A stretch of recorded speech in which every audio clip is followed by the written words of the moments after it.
ভালো না লাগলেও বলি যে বারবার বলি যে পড়াশোনার কোনো বিকল্প নাই, বই পড়ার কোনো বিকল্প নাই, ভালো অভ্যাসের কোনো বিকল্প নাই, নিয়ম মেনে চলার কোনো বিকল্প নাই। বারবার বলি ডিসিপ্লিন, যার যত ডিসিপ্লিন তার তত সাকসেস। ডিসিপ্লিন কম, সাকসেস কম। ভালো অভ্যাস কম, সাকসেস কম।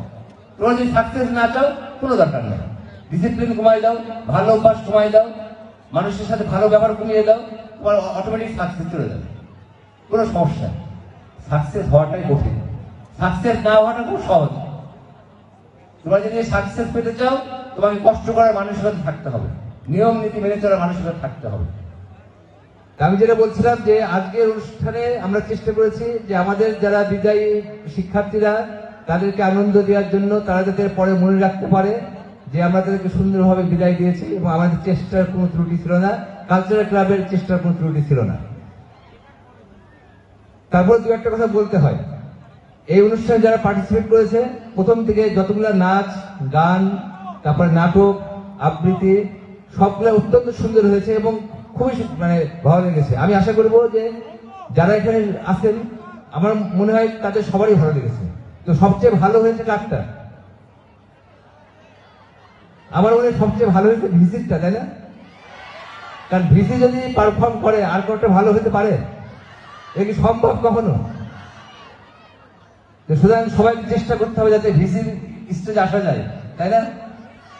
সবাইকে আরো ভালো সুন্দর করে নাচা প্র্যাকটিস করতে হবে, গান প্র্যাকটিস করতে হবে, আবৃত্তি প্র্যাকটিস করতে হবে, যাতে আরো ভালো হয়, ভিসির থেকে যাতে আরো ভালো হয়।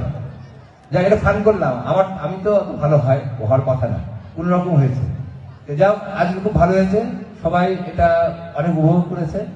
নগদের সর্বোচ্চ বার 167 টাকা রিচার্জে পাবেন 1 লাখ টাকা পুরস্কার, আরো আছে প্রতি সপ্তাহে পুরস্কার ও ক্যাশব্যাক। আর বিদায়ী শিক্ষার্থীর জন্য আমার একটা উপদেশ, যে আমি যেটা সবসময় বলি, যদি এরা খুব মনে মনে রাগ করে, স্যার খালি একই কথা বলে, খালি পড়াশোনা করতে বলে, কষ্ট করতে বলে, নিয়ম নীতি মানতে বলে, তারপরে ভালো অভ্যাস করতে বলে, এইসব কথা খালি বারবার বলে। আমি বারবার বলি, ইচ্ছে করে বলি, যাতে বিরক্ত হয়েও যদি কেউ এই কাজগুলো করে, এই জন্য বলি, তাই না? ছোটবেলায় মা বাপরা কি করতো? মা বাপরা ঘ্যান করতো, এটা করিস না, এটা করিস না। আমরা বিরক্ত হলেও তো শুনতাম, তাই না? ভালো না লাগলেও শুনতাম। আমি এই জন্য ভালো না লাগলেও বলি যে বারবার বলি যে পড়াশোনার কোনো বিকল্প নাই, বই পড়ার কোনো বিকল্প নাই, ভালো অভ্যাসের কোনো বিকল্প নাই, নিয়ম মেনে চলার কোনো বিকল্প নাই। বারবার বলি ডিসিপ্লিন, যার যত ডিসিপ্লিন তার তত সাকসেস। ডিসিপ্লিন কম, সাকসেস কম। ভালো অভ্যাস কম, সাকসেস কম। তোমরা যদি সাকসেস না চাও কোনো দরকার নেই, ডিসিপ্লিন কমাই দাও, ভালো অভ্যাস কমাই দাও, মানুষের সাথে ভালো ব্যবহার কমিয়ে দাও, তোমার অটোমেটিক সাকসেস চলে যাবে। কোনো সমস্যা। সাকসেস হওয়াটাই কঠিন, সাকসেস না হওয়াটা খুব সহজ। তোমরা যদি সাকসেস পেতে চাও তোমাকে কষ্ট করার মানুষের সাথে থাকতে হবে, নিয়ম নীতি মেনে চলার মানুষের সাথে থাকতে হবে। যাওয়ার আগে বেশি কথা বলবো না। আগামীকাল থেকে ভালো করে পড়াশোনা করতে হবে, সব দিকে বাদ দিয়ে গভীর মনোযোগে পড়তে হবে। লাস্ট পরীক্ষা ভালো করে দিতে হবে যাতে রেজাল্টটা ভালো হয়। রেজাল্ট যেন লাস্ট পরীক্ষা আরো খারাপ না হয়ে যায়, জিপিএ যাতে আরো, সিজিপিএ যাতে আরো কমে না যায়, চেষ্টা করতে হবে। আর এই পরীক্ষার ভিতরে শরীরে যত্ন নিতে হবে, খাওয়া দাওয়া ঠিক মতো করতে হবে, যাতে সুন্দরভাবে সুস্থভাবে পরীক্ষাটা দেওয়া যায়। পরীক্ষাটা সুস্থভাবে দেওয়াটা খুবই জরুরি। আর তারপরে যারা পাস করে চলে যাবে তাদের জন্য আমি এর আগেও অনেকবার দু একবার জায়গায় বলেছি যে পড়াশোনা কিন্তু শেষ না, এটা একটা অধ্যায় মাত্র, একটা ফেজ।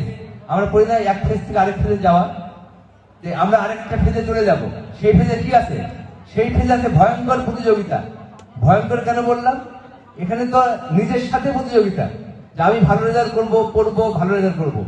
এরপরে যখন আমি যাবো তখন আমাকে বিভিন্ন ভার্সিটির সাথে প্রতিযোগিতা করতে, ভার্সিটির ছাত্রদের সাথে প্রতিযোগিতা করতে হবে।